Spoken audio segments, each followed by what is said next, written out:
It's day 439. We're going to try and get the chipper back together. Now we've done some welding jobs on it and beefed it up. We're going to go and rescue a lawn mower, well, a big mower that's fallen near a reservoir with a helicopter. We filled that gearbox with oil the other day and we've lifted it outside and now we've got a puddle. So we're going to strip it down again and see if there's another seal gone. Just in Macclesfield at a reservoir because there's a mower nearly fell in it. There's a helicopter coming and it's going to lift it out. Slid down that banking and fell in that channel.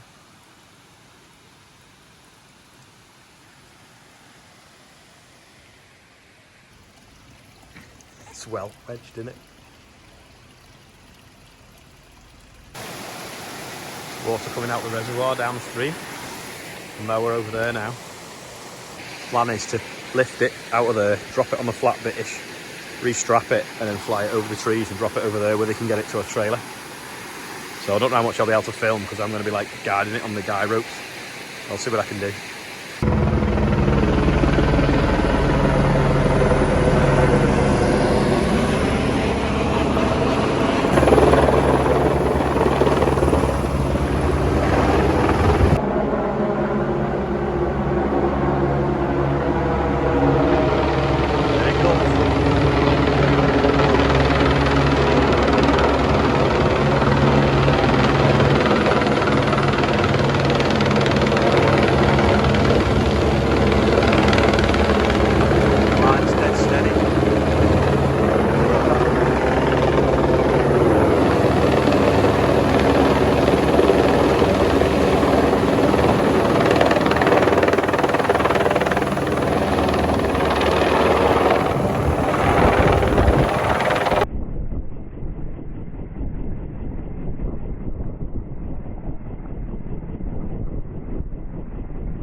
pay for it.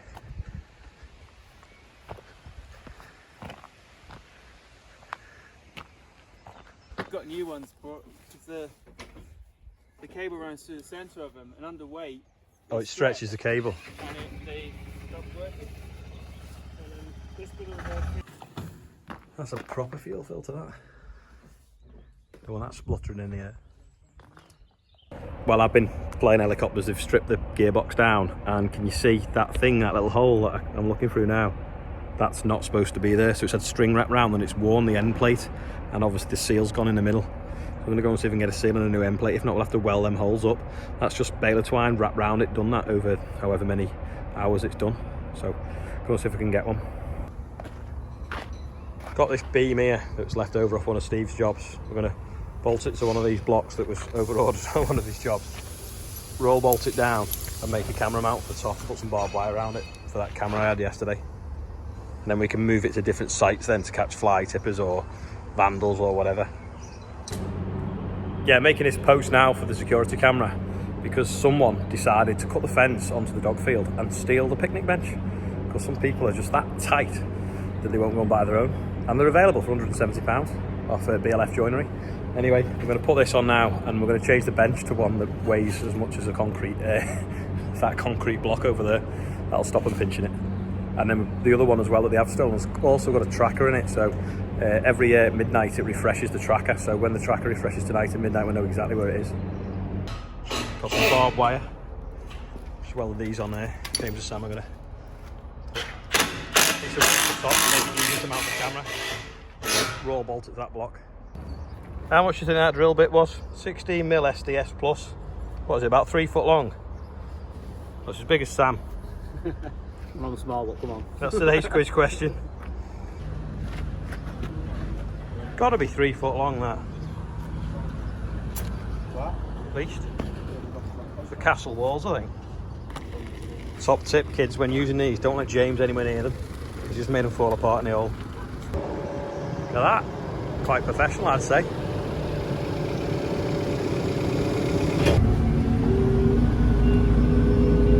It's like my new Mini Merlot dash cam.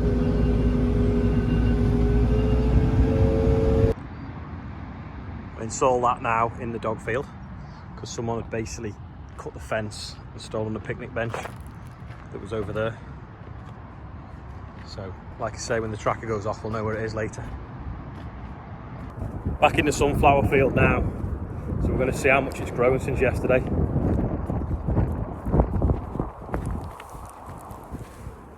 And something is eating it. You wouldn't believe that, would you?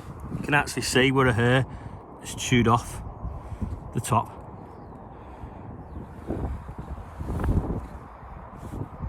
Literally like right by that peg. It's a bit like last year when I put them they put the time-lapse camera in the BBC for filming the wheat growing. For some reason the crows and the hares were eating around the time-lapse camera because they must have seen it as like a marker point. But yeah, it's like, actually you can see where it's like gnawed off. Oh well, I suppose we'll have to mark another one. I was looking forward to seeing how much that had grown. There we go. There's another one here, chewed as well. Last year I couldn't work out why some of them had more flowers on and some only had single flowers. I think it's the ones that are cut off when they're still growing, then produce multiple heads. And that must be what it is. It must have been last year. All the ones that had multiple flowers were the ones that the hares had eaten a little chunk out of. So there's one there. There's a few, if you look around, that they've just been chewing the top. They must only like the stem and not the leaf though.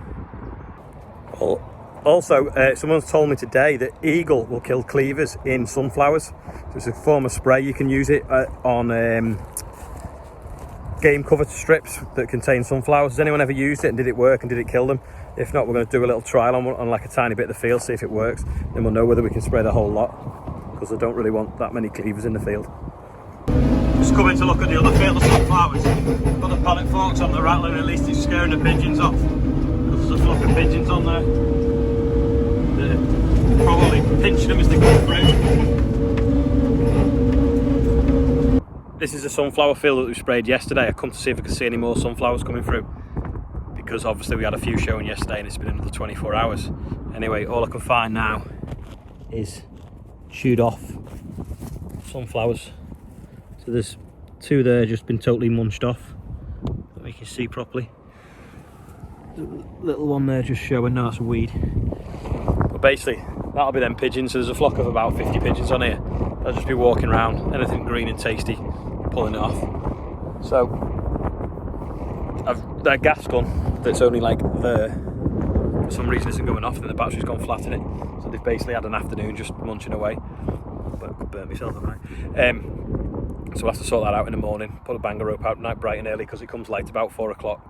Can't put it out that early because we'll wake up them people over there. Joe will probably moan. So we'll have to, as soon as we can, get a banger on it. Maybe put some bird scarers up, see if that'll keep them off. You know, kites or something like that. I'll get loads of messages now of shooters going, oh, do you want to come and shoot them pigeons? Oh, come tomorrow, come tomorrow. Well, yeah, but make sure you hit them because you're obviously missing them because there's still loads of them about. They're still eating everything. Oilseed rape, sunflowers, you name it, they'll eat it. We'll be on the barley soon as well, now that's ripening. Adam's just spraying the beans by the yard, so the yard's sort of there. He's spraying the beans now. Now it's cooled down a little bit. There's no flag leaf on beans, so we have been spraying before when it was a bit hotter, but it's obviously a lot better now it's cooler. So he's killing the grass weeds and any other little weeds that are in them, hopefully. It's quite big, that sprayer in that field. No, it doesn't when you zoom out. One thing the Mini Merlot isn't very good at is seeing getting out of gateways with hedgerows because you're so low down. It's like driving a car. You know, we've got a mirror on this one, but the wind's knocked it, so I'll have to just go out really steady. That's about it for today. Bit of a random one today. Don't forget, if you want to watch another video, click up here. If you want to subscribe, click there and have a go with the quiz question. How much was that drill bit? And I'll see you tomorrow. Oh, and thanks to Johnny McBean for a really great outro that he's done. Here it is.